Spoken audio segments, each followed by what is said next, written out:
إنا أرسلنا نوحا إلى قومه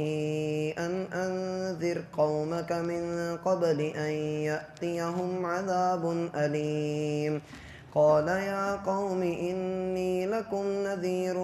مبين أن اعبدوا الله واتقوه وأطيعون يغفر لكم من ذنوبكم ويؤخركم إلى أجل مسمى إن أجل الله إذا جاء لا يؤخر لو كنتم تعلمون قال رب إني دعوت قومي ليلا ونهارا فلم يزدهم دعائي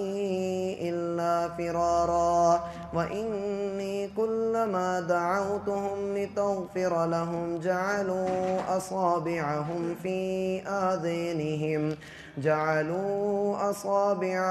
في آذينهم واستغشوا ثيابهم وأصروا واستكبروا استكبارا ثم إني دعوتهم جهارا ثم إني أعلنت لهم وأسررت لهم إسرارا فقلت استغفروا ربكم إنه كان غفارا يرسل السماء عليكم مدرارا ويمددكم بأموال وبنين ويجعل لكم جنات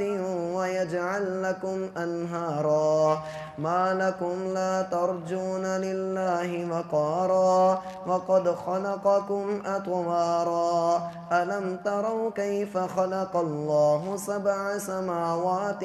طباقا وجعل القمر فيهن نورا وجعل الشمس سراجا والله أنبتكم من الأرض نباتا ثم يعيدكم فيها ويخرجكم إخراجا والله جعل لكم الأرض بساطا لتسلكوا منها سبلا فجاجا قال نوح رب إنهم عصوني واتبعوا من لم يزده ماله وولده إلا خسارا ومكروا مكرا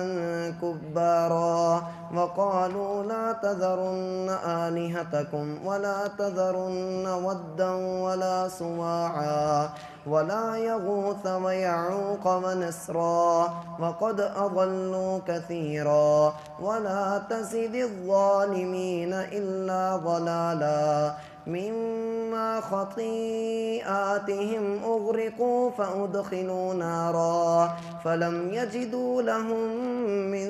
دون الله أنصارا وقال نوح رب لا تذر على الأرض من الكافرين ديارا